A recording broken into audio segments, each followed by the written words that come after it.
నమస్తే, welcome to our channel. CM Chandrababu Naidu గారి బృందం దావోస్ పర్యటనకు వెళ్లిన సంగతి తెలిసిందే. 4 రోజులు బిజీగా కూడా గడిపారు వారు. మరి దీనిపై అయితే వైసీపీ వారు అసత్య ప్రచారాన్ని చేపడుతున్నారు. మరి దీనిపై పూర్తిగా విశ్లేషించడానికి మనతో పాటుగా ఉన్నారు ప్రముఖ పొలిటికల్ అనలిస్ట్ కట్టా కార్తిక్ గారు. వారిని అడిగి పూర్తి వివరాలు తెలుసుకుందాం. సార్ నమస్తే. నమస్తే అమ్మా. సార్, భారీ పెట్టుబడులే లక్ష్యంగా సీఎం చంద్రబాబు నాయుడు గారి బృందం దావోస్ పర్యటనకు వెళ్ళింది. అక్కడ దాదాపు రోజుకు 15 సమావేశాల్లో పాల్గొని అంతర్జాతీయ దిగ్గజాలతో మాట్లాడి రాష్ట్రానికి భారీ పెట్టుబడులకే వారు కృషి చేశారు. ఇదిలా ఉంటే ఈ దావోస్ పర్యటనపై అయితే వైసీపీ అసత్య ప్రచారం చేయడం మొదలుపెట్టారు. Sir, Gudivada Amarnath press meet పెట్టి మరి అసలు దావోస్ పర్యటనకు వెళ్ళి ఒత్తి చేత్తో వస్తున్నారు, అసలు పెట్టుబడులే రావట్లేదని ఆయన అంటున్నారు. అసలు అంబటి రాంబాబు చూసుకున్నట్లయితే ట్వీట్ చేశారు, దావోస్ పర్యటనకు వెళ్ళిన ఖర్చు ఎంత, పెట్టుబడులు ఎన్ని వస్తున్నాయి అంటూ వీళ్ళు అంటున్నారు. సార్, ఏంటి సార్ దీనిపై మీ అభిప్రాయం ఏంటి? నేను ఇది అసత్య ప్రచారం అని అన్నావు. ఏనాడు సత్యాలు మాట్లాడిన వాళ్ళు ఇలా కొత్తగా అసత్య ప్రచారం చేయటం ఏంటి? వైసీపీ నాయకులు సత్యాలు మాట్లాడంగా ఎప్పుడన్నా విన్నావా? వింటే నాకు ఒకటి చూపించి. ఇంకొకటి ఏంటంటే, అసలు పెట్టుబడుల గురించి, పరిశ్రమల గురించి వైసీపీ నాయకులు మాట్లాడటం చాలా కామెడీగా అనిపిస్తుంది నాకు. ఇప్పుడు మాట్లాడింది ఎవరన్నో అంబటి రాంబాబు కదా. అంబటి రాంబాబు గురించి ఒక కామెంటు, పోలవరం ప్రాజెక్ట్ నాకు ఇంకా అర్థం కాలేదని నెత్తుకోక్కున్నాడు ఆయన. పోలవరం ప్రాజెక్టు అర్థం కానటువంటి వ్యక్తి దావోస్ పర్యటనలో కంపెనీలు పెట్టుబడులు ఎలా వస్తాయని విషయం ఎలా తెలిసి ఉంటుందని నేను అనుకుంటాను. ఇక గుడివాడ అమర్నాథ్ గురించి చెప్పాలంటే చలి ఎక్కువ ఉంటుంది, -డిగ్రీలో ఉంటుంది, అందుకే దావోస్ వెళ్ళట్లేదు అని చెప్పిన వ్యక్తి. అలాంటి వ్యక్తి కూడా ప్రశ్నించడం అంటే కామెడీగా ఉంది. ఇక జగన్మోహన్ రెడ్డి గారు గుడివాడ అమర్నాథ్ గారు ఒకసారి దావోస్ వెళ్ళారు ముఖ్యమంత్రి హోదాలో. ఆయన పరిశ్రమల శాఖ మంత్రి, ఐటీ శాఖ మంత్రి హోదాలో ఈయన వెళ్ళి ఆయన అంటాడు, వెరీ లెంతీ క్వశ్చన్స్ అడుగుతున్నారు అక్కడ అని జగన్మోహన్ రెడ్డి గారు చెప్తారు.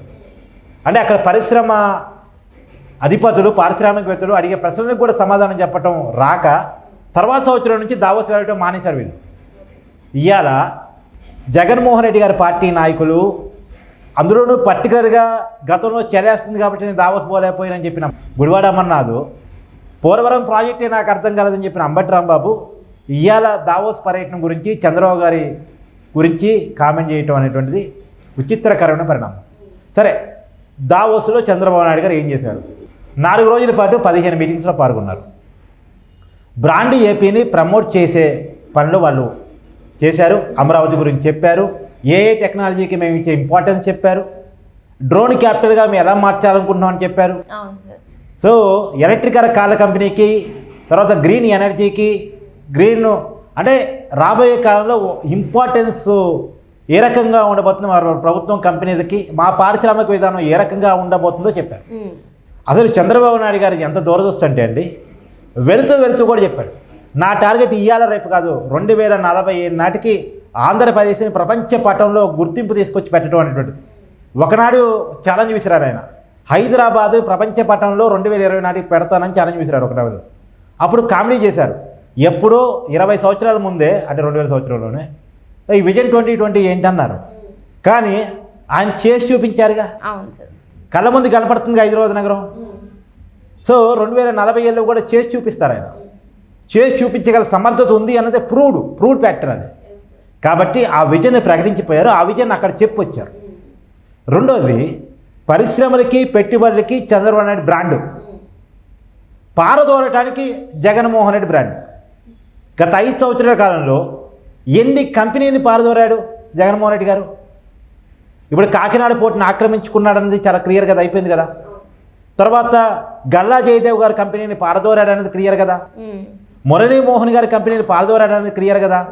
వైజాగ్ నుంచి అదానీ డేటా సెంటర్ని పారదోరాడు అనేది క్లియర్ కదా. ఒక్క కంపెనీ అంటే 5 సంవత్సరాలుగా జగన్మోహన్ రెడ్డి గారి పరిపాలన ఒక్క కంపెనీ వచ్చింది చూపించండి నాకు. అంటే జగన్మోహన్ రెడ్డి గారు పెట్టుకున్న కంపెనీలు కాదు నేను అడిగేది. బయట నుంచి ఒక పారిశ్రామికవేత్త, ఇంటర్నేషనల్ స్థాయి ఉన్నోడు, నేషనల్ స్థాయి ఉన్నోడు, ఒక పెద్ద పారిశ్రామికవేత్త, ఒక పెద్ద పెట్టుబడి, ఒక 100 ఉద్యోగాల కల్పన గురించి చెప్పండి నాకు.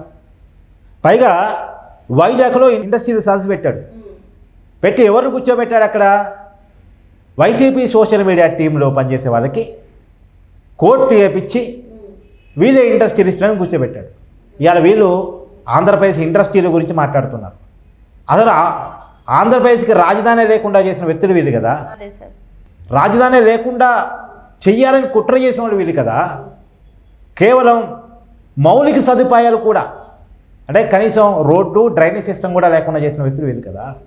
సార్ ఇంకొకటి, గుడివాడ అమర్నాథ్ మాట్లాడుతూ రాష్ట్రానికి రావాల్సిన 3.5 లక్షల కోట్ల ఏదైతే జిందాల్ కంపెనీ పెట్టుబడులు పెడదామనుకుందో అది చంద్రబాబు గారి వల్లే పోయింది, రాష్ట్రానికి రాలేదు అంటున్నారు. దీనిపైన మీ అభిప్రాయం ఏంటి సార్? ఇప్పుడు గత 5 సంవత్సరాల కాలంలో జిందాల్ ఎందుకు పెట్టుబడి పెట్టలేదు? అసలు జిందాల్ పెట్టుబడి పెడదాం అనుకున్నాడా? పెడుతున్నా అనే పేరుతో తన మీద ముంబైలో నమోదైన కేసు నుంచి రక్షించుకుందాం అనుకున్నాడా? కడపలో జిందాల్ స్టీల్ ఫ్యాక్టరీ పేరుతో పెట్టుబడి పెడుతున్నా అనే పేరుతో జగన్కి ఒక టాస్క్ ఒప్పి చెప్పాడు. ఏంటి ఆ టాస్క్ అంటే, ముంబైలో ఒక హీరోయిన్ జిందాల్ మీద కేసు పెట్టింది. నన్ను అత్యాచారం చేశాడు, నా మీద లైంగిక వేధింపులకు పాల్పడ్డాడని ఒక కేసు పెట్టింది. ఆ కేసుని గనక తీసేపిస్తే నీ కడపలో పెట్టుబడి పెట్టి నీకే అప్పచెప్పిస్తా కంపెనీ అని ఒప్పందం జగన్మోహన్ రెడ్డికి జిందాల్కి. ఆ దానికోసం అని చెప్పేసి లేని కేసుని క్రియేట్ చేసి కేసు పెట్టకముందే ముంబై వెళ్ళి ముంబైలో ఆ హీరోయిన్ అరెస్ట్ చేసి ఆంధ్రప్రదేశ్ జైల్లో పెట్టి ఆమెని ఆమె కుటుంబాన్ని, మళ్ళీ ఆమె కుటుంబం ఏంటనుకున్నావు, ఆమె ఒక డాక్టరు, ఆమె ఒక యాక్టరు, అంటే మల్టీ టాలెంటెడ్. వాళ్ళ మదరు ఆర్బీఐ రిటైర్డ్ మేనేజర్, అంటే దేశానికి సర్వీస్ చేసిన కేంద్ర ప్రభుత్వ రంగంలో సంస్థల్లో పనిచేసినటువంటి ఆఫీసర్ ఆమె. తర్వాత వాళ్ళ ఫాదరు నావీ, అంటే దేశానికి సర్వీస్ చేసేటువంటి కుటుంబాన్ని వేధించేసి అమ్మాయిని వేధించేసి ఆ అమ్మాయి ఈ కేసు వాపసు తీసుకుంటా అన్న తర్వాత ఆంధ్రప్రదేశ్లో పెట్టబడి ఫేక్ కేసును వాపసు తీసుకొని అమ్మాయిని వేధించాడు. ఇలా కేసు నడుస్తుంది. మళ్ళీ జిందాల్ పెట్టుబడి గురించి వీళ్ళు మాట్లాడుతున్నారంటే కామెడీగా లేదు, హాస్యాస్పదంగా లేదు. జిందాల్తో వైసీపీకి పెట్టుబడి పెట్టించుకున్నారేమో, జిందాల్తో జగన్మోహన్ రెడ్డికి పెట్టుబడి పెట్టించుకున్నారేమో, జిందాల్ ద్వారా రాష్ట్రానికి పెట్టుబడి పెట్టించలే. పైగా జిందాల్ ద్వారా రాష్ట్రం యొక్క పరువును తీశారు. ఒక అమ్మాయిని ప్రభుత్వమే వేధించడం. సహజంగా నీ మీద ఎవరైనా వేధింపులు పాల్పడ్డారనుకమ్మా, నువ్వెవరు చెప్తావు? పోలీసులు చెప్తావు, ప్రభుత్వాన్ని చెప్తావు, అంతే కదా. కానీ పోలీసులు నిన్ను వేధించారనుకో, పోలీసు ప్రభుత్వమే నిన్ను వేధించమని చెప్పిందనుకో, ఎలా ఉంటుంది నీకు? ఎవరు చెప్పుకోగలవు? కానీ జగన్మోహన్ రెడ్డి గారి హయాంలో జిందాల్ మీద పెట్టిన కేసు కోసం ప్రభుత్వమే వేధింపులు దిగింది, పోలీసులే వేధించారు. నిజంగా ఇది ఎక్కడ జరగదేమో, ఆంధ్రప్రదేశ్లోనే జరిగిద్దేమో. సో ఇలాంటి వాళ్ళంతా వచ్చి మాట్లాడుతుంటే అది హాస్యాస్పదంగా ఉంటుంది. ఎనీవే ఒకటి మాత్రం వాస్తవం, చంద్రబాబు నాయుడు గారు గురించి కొత్తగా నేను చెప్పగలిగింది ఏం లేదు. హైదరాబాద్ కళ్ళ ముందు కనపడుతుంది, అమరావతికి పడుతున్న పునాదులు కళ్ళ ముందు కనపడుతున్నాయి, బీపీసీఎల్ 1,00,000 కోట్ల పెట్టుబడి కళ్ళ ముందు కనపడుతూ ఉంది, టీసీఎస్ కంపెనీ వైజాగ్లో కళ్ళ ముందు కనపడుతూ ఉంది, హెచ్సిఎల్ కంపెనీ అమరావతిలో కళ్ళ ముందు కనపడుతూ ఉంది. కళ్ళ ముందు కంపెనీలు కనపడుతున్నా కళ్ళు లేని కబోదుల్లా ఉన్నటువంటి వాళ్ళకి మనం ఏం చెప్పగలమమ్మా? మరో అంశంతో మళ్ళీ కలుద్దాం. Thank you sir. Thank you.